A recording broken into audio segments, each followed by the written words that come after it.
दोस्तों, एक नवजात बच्चा है जिसकी हालत बहुत ज़्यादा ख़राब है। उस नवजात बच्चे को लेकर एक व्यक्ति हॉस्पिटल के अंदर पहुंचता है और हॉस्पिटल के अंदर पहुंचने के बाद में कहता है कि साहब, ये जो बच्चा है ये हमें कूड़ेदान में मिला है और इसकी जो हालत है बहुत ज़्यादा गंभीर है, आप देख लीजिए। अब जब डॉक्टर इस तरीके की बात सोचते हैं, इससे पूछते हैं कि बच्चा कहाँ मिला, किस तरीके से मिला, सारी डिटेल लेते हैं। लेकिन जब ये दो व्यक्ति थे, जब ये सवालों के जो जवाब थे उलझे उलझे देते हैं, तो इस बारे में जो सूचना थी, ये सूचना पुलिस को दी जाती है। अब पुलिस जब इस बारे में सूचना सुनती है तो पुलिस की जो टीम थी मौके पर पहुंचती है, हॉस्पिटल में पहुंचती है और हॉस्पिटल में पहुंचने के बाद में सबसे पहले उस बच्चे को एक तरीके से जो मेडिकल चाहिए था, जो उसको इलाज चाहिए था, तो डॉक्टर से कहते हैं कि इसका इलाज कीजिए।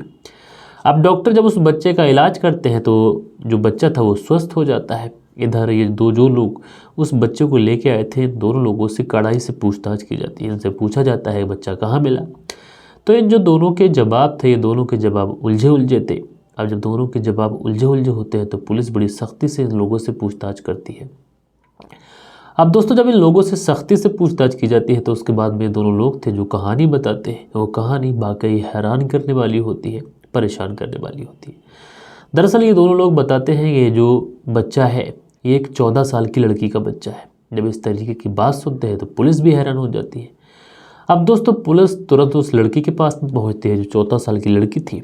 अब दोस्तों, जो 14 साल की नाबालिग लड़की है, जब पुलिस वाले उस लड़की से पूछताछ करते हैं तो एक ऐसी कहानी निकल के आती है जिस कहानी को जब उस समय हर कोई सुन रहा था तो वाकई हैरान था कि आखिर आज के समाज में किस किस तरीके के लोग पड़े हुए हैं। दरअसल उस लड़की से जब पुलिस पूछताछ करती है तो चीज़ें सामने ये आती हैं कि इस लड़की की जो माँ है, उस माँ की पहले किसी और से शादी हुई थी और उससे उसके 5 बच्चे थे। उसके बाद में वो महिला दूसरी शादी कर लेती है और उसके साथ में ये जो वाली लड़की थी ये भी आ जाती है। उसके बाद में जो उसका पिता होता है और उसका जो बहनोई होता है, वो उस लड़की के साथ में दुष्कर्म करना शुरू करते हैं।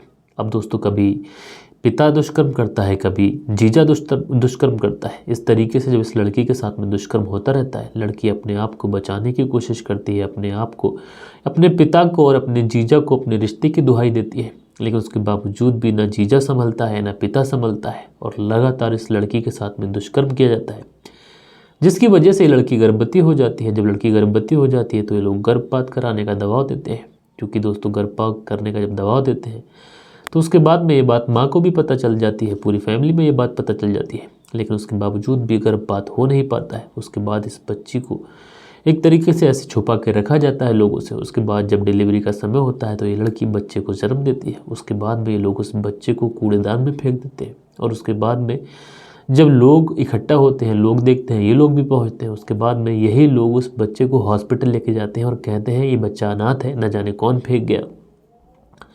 अब दोस्तों, पुलिस की छानबीन में जब इस तरीके की चीज़ें आती हैं तो पुलिस भी वाकई हैरान थी कि आज के ज़माने में जो दौर है इसमें पिता इतना ज़्यादा खतरनाक हो सकता है, जो जीजा है वो भी इतना ज़्यादा खतरनाक हो सकता है।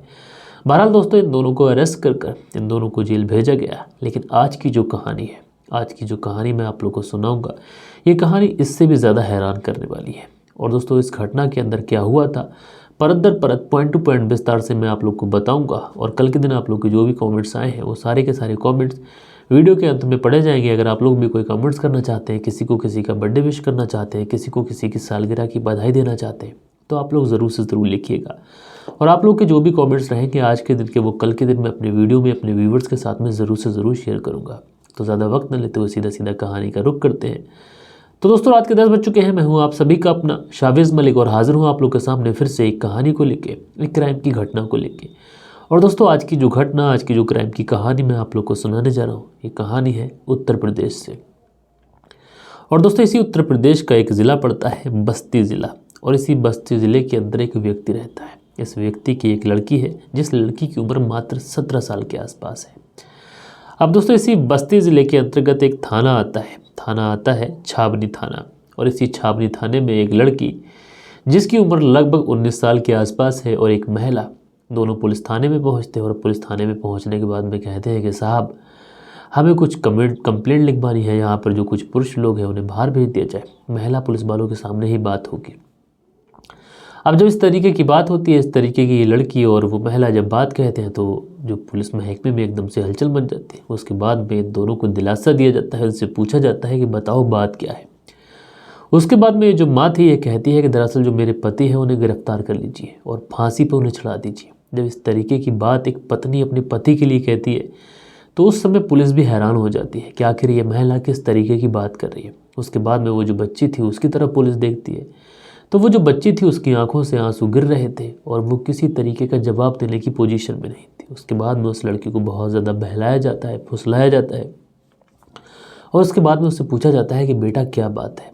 और दोस्तों उसके बाद में जो बच्ची टूटती है और टूटने के बाद में जो कहानी बताती है, वो कहानी सुनने के बाद में हर कोई हैरान था, हर कोई परेशान था। दरअसल वो लड़की बताती है कि वो अपने माँ और बाबा के साथ में घर पे रहती है। और माँ और पिता जब घर पे रहते हैं तो कई बार ऐसा होता है कि माँ पड़ोसियों के घर चली जाती है, फिर काम से कहीं दुकान वगैरह पे चली जाती है। तो इसी बीच में जो उसके पिता है एक दिन उसके पास आते हैं और उसके पास आने के बाद में उससे कहते हैं कि तुम बहुत ज़्यादा अच्छी लगती हो। ये लड़की अपने आप को समझाने की कोशिश करती है, अपने पिता को समझाने की कोशिश करती है, अपने आप को संभालती है, बचाने की कोशिश करती है और अपने पिता से कहती है कि तुम ये किस तरीके की बातें कर रहे हो। अब दोस्तों जो पिता था इसके ऊपर तो एक तरीके से शैतान सवार था। ये अपनी बेटी को कसकर पकड़ लेता है और उससे कहता है कि वो मन ही मन में उसे चाहने लगा है। अब दोस्तों ये लड़की विरोध करती है, लेकिन एक लड़की तो लड़की है, 17 साल इसकी उम्र है, करती तो क्या करती। इसलिए ये लड़की भी उस पिता के सामने हार जाती है, क्योंकि विरोध करने के बावजूद भी जो पिता था ये उस लड़की को छोड़ नहीं रहा था। अब दोस्तों उसके बाद में वो जो पिता था ये अपनी बेटी के ही साथ में हैवानियत करता है, दुष्कर्म करता है और उससे अपनी हवस मिटाता है। और जब उस 17 साल की लड़की के साथ में ये भी इस तरीके का दुष्कर्म कर लेता है, उसके बाद में ये वहाँ से 9-2-11 हो जाता है। उसके बाद में लड़की से कहता है कि मैं जा तो रहा हूँ, लेकिन अगर तुमने इस बारे में किसी से भी कहा तो तुम्हें जान से मारकर मैं कहीं फेंक दूंगा और किसी को कानों कान खबर भी नहीं चलेगी। अब दोस्तों ज़रा सोचिए, एक 17 साल की लड़की, न जाने कैसे कैसे कर उसने अपने आप को संभाला। अब वो डर जाती है कि किससे कहे किससे ना कहे, अपनी माँ से कहे, लेकिन पिता धमकी दे के गया, इसलिए ये लड़की खामोश हो जाती है। सोचती है कि एक दिन की बात है, शायद आज से ये सारी चीज़ें ना हो सकता है कि पिता अब संभल जाए और रिश्तों की उसे दुहाई दी है, शायद उसको अपनी गलती का एहसास हो। लेकिन जो पिता था ये पिता और ज़्यादा हैवान बन चुका था। अब ये आए दिन मौके की तलाश देखता और जब भी इसकी पत्नी घर से बाहर जाती ये तुरंत अपनी बेटी के पास जाता और उसके साथ में दुष्कर्म करता। अब ये जो चीज़ें थी लगातार आम हो जाती हैं। अभी जब एक बार ये सिलसिला शुरू हो जाता है तो फिर उसके बाद रुकने का नाम नहीं लेता। अब ये बच्ची विरोध तो कर रही थी, लेकिन इस बच्ची का विरोध जो था उस पिता के ऊपर बिल्कुल भी कोई फ़र्क नहीं डाल रहा था, किसी तरीके का एहसास उस पिता के अंदर नहीं था। बच्ची रो रो कर चीखते थक जाती है। 17 साल की इसकी उम्र थी जब इसके पिता ने इसके साथ में शारीरिक शोषण करना शुरू किया था और इसकी जो उम्र है ये अब 19 साल की हो जाती है। यानी लगातार 2 सालों तक ये जो पिता था ये अपनी ही बेटी के साथ में शारीरिक शोषण करता रहता है। अब जब 2 सालों का समय बीत जाता है, लेकिन जो पिता था उसकी हैवानियत कम नहीं हो रही है, बल्कि दिन ब दिन उसकी जो हैवानियत है ये बढ़ती जा रही है। अब दोस्तों एक दिन लड़की कर्रा दिल कर अपनी माँ के पास पहुँचती है और माँ के पास पहुँचने के बाद में कहती है कि माँ मैं तुम्हें कुछ बताना चाहती हूँ। माँ कहती है बेटा क्या बात है।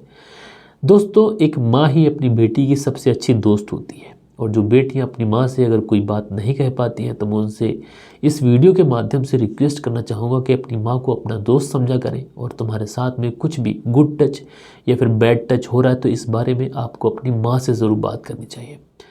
अब दोस्तों जो लड़की थी अपनी माँ से जब इस तरीके की बात कहती है तो माँ भी अपनी बेटी को बहलाती है, फुसलाती है, अपने पास बिठाती है और कहती है बेटा क्या बात है, क्यों परेशान हो। तो ये जो बेटी थी अपनी माँ से जो बात कहती है उसे सुनने के बाद में माँ के तो एकदम से पाँव तले से ज़मीन खिसक जाती है। दरअसल ये बेटी कहती है कि माँ पिताजी मेरे साथ में शारीरिक शोषण करते हैं, मेरे साथ में दुष्कर्म करते हैं, मेरे साथ में रेप करते हैं। अब जब माँ इस तरीके की बातें सुनती है वो एकदम से हैरान हो जाती है, पूछती है ये सब कब से चल रहा है। तो जो लड़की है ये बताती है कि माँ पिछले 2 सालों से लगातार पिता मेरे साथ में हैवानियत कर रहे हैं। जब भी तुम घर से बाहर जाती हो पिता मेरे पास आते हैं, मुझे छेड़ते हैं, मुझसे गंदी गंदी बातें करते हैं, उसके बाद में मुझसे ज़बरदस्ती वो रेप करते हैं। अब जब इस तरीके की बातें ये माँ सुनती है तुरंत अपनी बेटी को अपने साथ लेती है और साथ ले जाने के बाद में इसी छावनी पुलिस स्टेशन में पहुँचती है 6 दिसंबर साल 2023 को।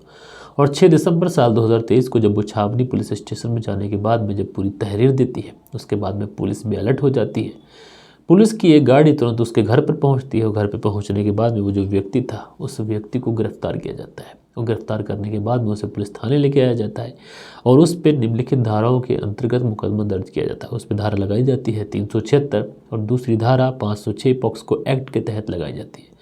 उसके बाद में लड़की का मेडिकल परीक्षण कराया जाता है। बहरहाल इस व्यक्ति को जेल भेजा गया है। लेकिन दोस्तों इस पूरी घटना से एक चीज़ हमें यहाँ पे सीखने को मिलती है।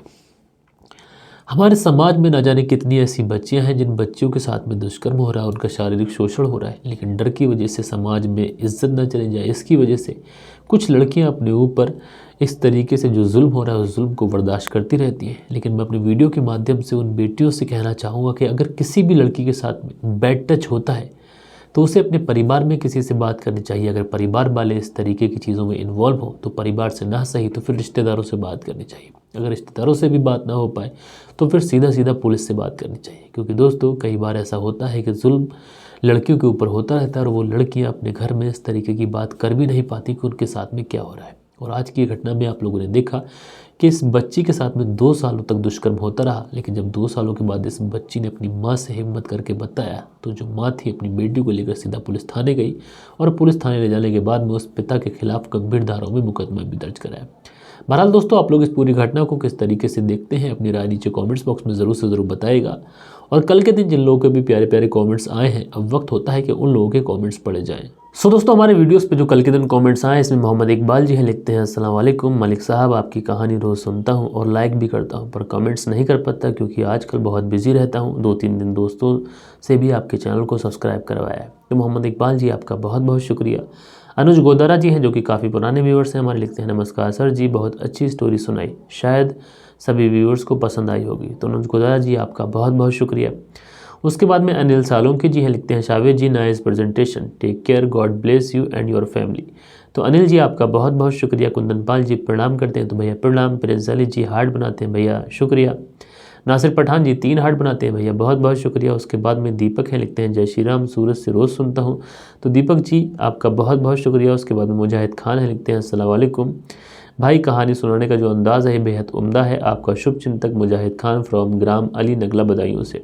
तो मुजाहिद खान जी आपका बहुत बहुत शुक्रिया। उसके बाद में रणधीर यादव है, लिखते हैं आजकल लोगों की जो मानसिकता है गिरती जा रही है जिसके कारण जो इस तरीके का काम हो रहा है। उसके बाद में जो सुनील त्यागी हैं, लिखते हैं नमस्कार भाई साहब, रेणु सुनील त्यागी शाना बुलंदशहर से। तो आप दोनों पति पत्नी का बहुत बहुत शुक्रिया।